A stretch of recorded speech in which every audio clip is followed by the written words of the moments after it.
ఏపీలో చేనేత వర్గానికి చారిత్రాత్మకమైన భరోసా కల్పిస్తూ సీఎం చంద్రబాబు నిర్ణయం తీసుకున్నారు. ఇవాల్టి నుంచి చేనేతలకు ఉచిత విద్యుత్ పథకం అమల్లోకి రాబోతోంది. లక్షలాది మంది చేనేత కుటుంబాల్లో ఆర్థిక స్థిరత్వాన్ని తీసుకురావడమే లక్ష్యంగా చేపట్టిన ఈ పథకం ద్వారా మగ్గాలకు నెలకు 200 యూనిట్లు, పవర్ లూమ్ కు నెలకు 500 యూనిట్ల వరకు విద్యుత్తును ఉచితంగా అందించబోతోంది ప్రభుత్వం. విద్యుత్ ఛార్జీల భారాన్ని తగ్గించి చేనేతలకు మరింత అండగా నిలిచేందుకు ఏపీ సర్కార్ ఈ నిర్ణయం తీసుకుంది. ఉచిత విద్యుత్ పథకం అమలుతో రాష్ట్ర వ్యాప్తంగా సుమారు 93,000 మగ్గాలున్న కుటుంబాలు, 11,488 పవర్ లూమ్ కుటుంబాలు ప్రత్యక్షంగా లబ్ధి పొందబోతున్నాయి. దీనికోసం ప్రభుత్వం ఏడాదికి 150 కోట్ల రూపాయలు వెచ్చించబోతుంది.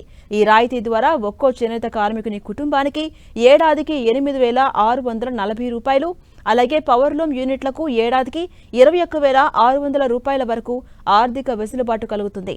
నేత వృత్తిలో విద్యుత్ ఒక అనివార్య ఖర్చుగా మారిన నేపథ్యంలో మగ్గాల నిర్వహణ, అల్లిక, డైయింగ్ వంటి పనుల కోసం ప్రభుత్వం అందిస్తున్న ఈ తోడ్పాటు నేతన్నలకు ఊరటనిస్తోంది.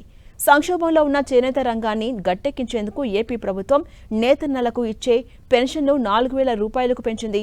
5 కోట్ల రూపాయల మేర థ్రిఫ్ట్ ఫండ్ నిధులు చేనేత సహకార సంఘాలకు కేటాయించింది. ఆధునిక యంత్రాల కొనుగోలుపై 90% వరకు రాయితీని కూడా కల్పిస్తోంది. ఇక ముడి సరుకులపై 15% రాయితీ ఇవ్వడంతో పాటు నాణ్యమైన నూలు సరఫరా అయ్యేలా చర్యలు తీసుకుంటోంది ప్రభుత్వం. అలాగే చిన్న కష్టాల అభివృద్ధి కోసం ప్రభుత్వం 10.44 కోట్ల రూపాయల నిధులను మంజూరు చేసింది. వీటితో పాటు మార్కెటింగ్ సదుపాయం కోసం అమెజాన్, ఫ్లిప్కార్ట్ వంటి సంస్థల ద్వారా నేరుగా వినియోగదారులు అమ్మకాలు జరిపేలా అవకాశం కల్పిస్తోంది ప్రభుత్వం. తాజాగా ఇప్పుడు ఉచిత విద్యుత్ పథకాన్ని ప్రభుత్వం అమలు చేస్తోంది.